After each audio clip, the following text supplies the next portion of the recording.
Let's shift gears for a while and take you to Sandton because the Manufacturing Indaba is kicking off there with a focus on localized production in Africa.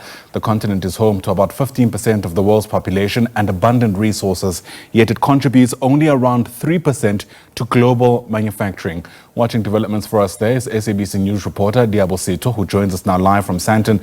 And Liabo, I suppose amongst the many questions that are going to be asked is how we can fix this dynamic, a continent so rich in the raw mineral resources, contributing so little to global manufacturing. Absolutely, Ayanda, good morning.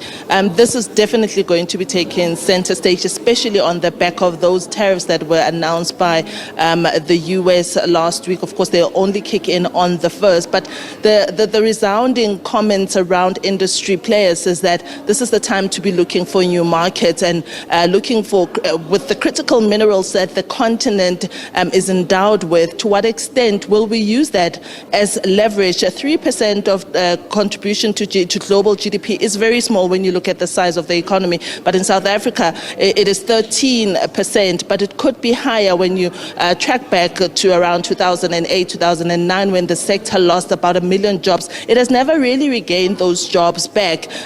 We also saw different challenges, such as the energy challenges, pushing the sector back. And if you are a regular consumer of business news, you'll know that we talk a lot about the Purchasing Managers Index, which tracks manufacturing activity. And ABSA releases that, and just recently it has rebounded back to about 5.4 index points, but it is still, not quite above the 50 index points that we want, which normally indicates expansion. When it's below 50, it indicates a contraction. But I've invited Mr. Shandadev. He is a manufacturing expert within ABSA, just to give us an insight about how they see it, because they fund a lot of these manufacturers and they would know what is on the mind of manufacturing companies. Session, thank you so much for your time and your patience. It's been a very, very interesting time since last week. I just want to get straight into the whole tariffs thing. There's talk about how tariffs, are going to be impacting different industries, especially the manufacturing industries. Well, there are other players who say, look, it's not going to be easy to get new markets, because getting new markets is not like you wake up tomorrow and you start selling at a particular market. But how do we do this in a way that benefits the African continent?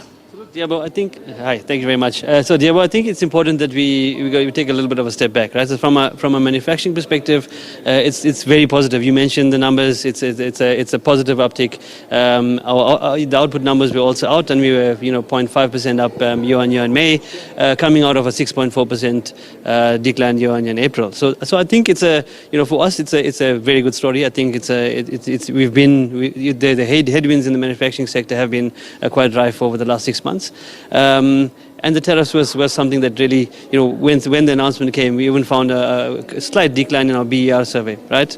However, I think it's important that we from the time these announcements have been hitting the headlines, manufacturers have started to rethink their businesses, started to rethink, how do we build resilience? How do we make sure that we take cost out of our business? How do we make sure that we become more efficient? How do we start looking at new African markets? I think so the Africa Free Trade Agreement is something, a free trade area is something that we need to be thinking about as well. So the manufacturers have taken a little bit of time to regroup and understand. The manufacturing sector by nature has been very resilient. You've mentioned some of the challenges that have come through, the load shedding and all of that. So building resilience in the operations is essentially what they'll be looking to do.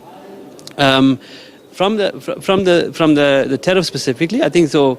Not all of the subsectors will be heavily impacted, and I think understand from the automotive sector that will probably be the one that's most heavily hit, and then in South Africa the agriculture sector, right? So I think essentially those are the businesses now are starting to reshape and realign to what the global trade lines will be, and being the resilient kind of sector that they are, we'll find a way through this. Yeah.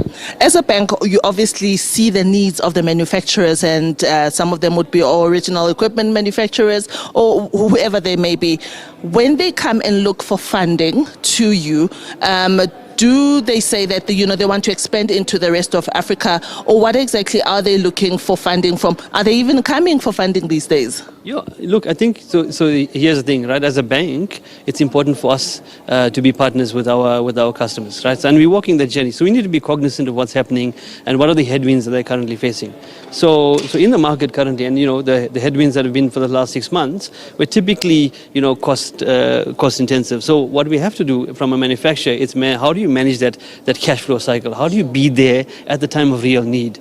And so working capital, cash flow management, that's essentially where we needed to play and needed to come to the party and really help them. When we're talking about expansion, so if you think about some of our OEMs, strategy has always been there. It's very much a right-hand market. I'm going to be going into Europe. I'm going to be going into the rest of Africa.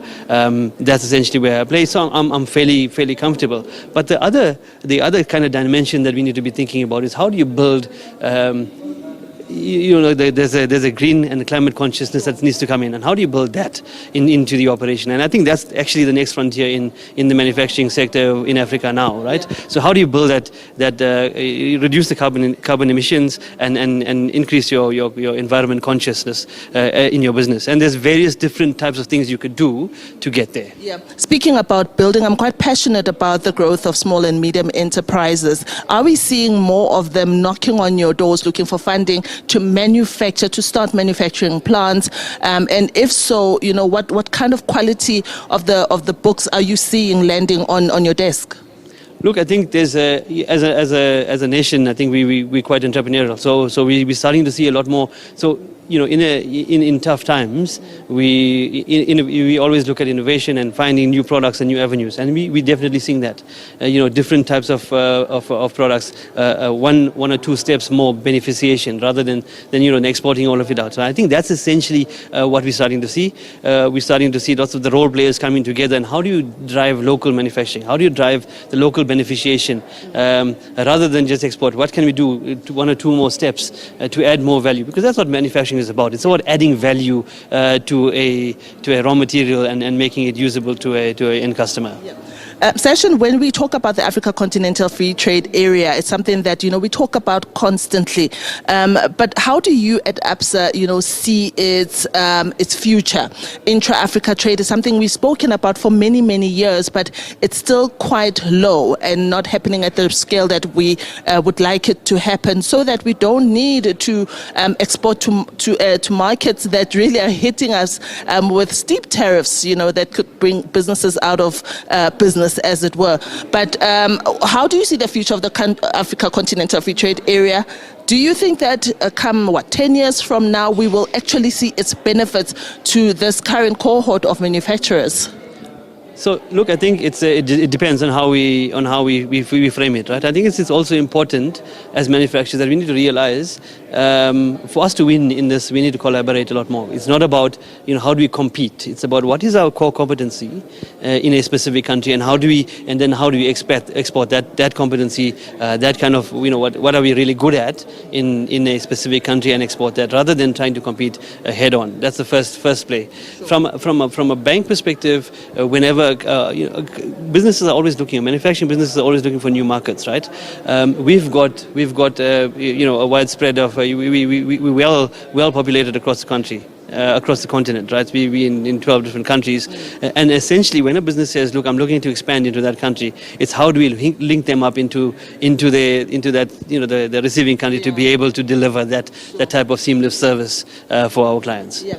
I'm looking at this picture behind you of this beautiful lady, and it makes me think about the jobs within the manufacturing sector. And as I said to Ayanda in my intro, is that since 2008, 2009, we saw that the jobs declined, and we've never really recovered those jobs. When you look at the employment index of the PMI, consistently low, still under 50 basis points. How do we stimulate job creation, sustainable job creation in the manufacturing sector, realistically? Look, it's a tough one. And it's not something that one sector can deliver directly, right? What we have to do is work together. We have to be able to upskill. So if we just take a step back, if we're thinking about, I talked about environmental and green consciousness. If you think about it in a broader ESG framework, so environment, social, government, governance. The social piece is very much a play that many of our manufacturers are starting to think about. It's about how do we make sure that we keep keep people skilled. How do we make sure that we operate sustainably in the community that we are doing business in? How do we upskill that community? How do we employ from that community? So that's the kind of consciousness that we need to all need to be speaking about, and all need to be driving as businesses, as consumers, and as financiers. We typically do that when we're looking at a business case. It's not just about the rands and cents. It's about what is that social impact that you're driving? How are you driving? And that results in one, upskilling. And then once you get the right level of skill, then you can absorb into the employment market. Session, great pleasure speaking to you. Thank you so much. Thank you. And I've been speaking to Session Shandudev. He is a manufacturing expert within ABSA. And it's very interesting, right? Everything that he says is that as a bank, they look at different angles. So they just don't look at the fact that a company wants to come to them, wants money for expansion for various reasons, but they also look at the impact that company has, whether it's skills development or, just generally creating jobs, whether it's a short or at large scale. But what's interesting about these Indabas is that it's not only the experts like Session that we see here, but downstairs in a few hours, I'll be speaking to manufacturers themselves, a very favorite part of mine, to hear from the horse's mouth, as it were, about, the business conditions, what they make of the tariffs, the economic growth of the country and the trajectory thereof, and where it's heading. So I'll be keeping an eye on that and speaking to them. Quite excited to be speaking to them.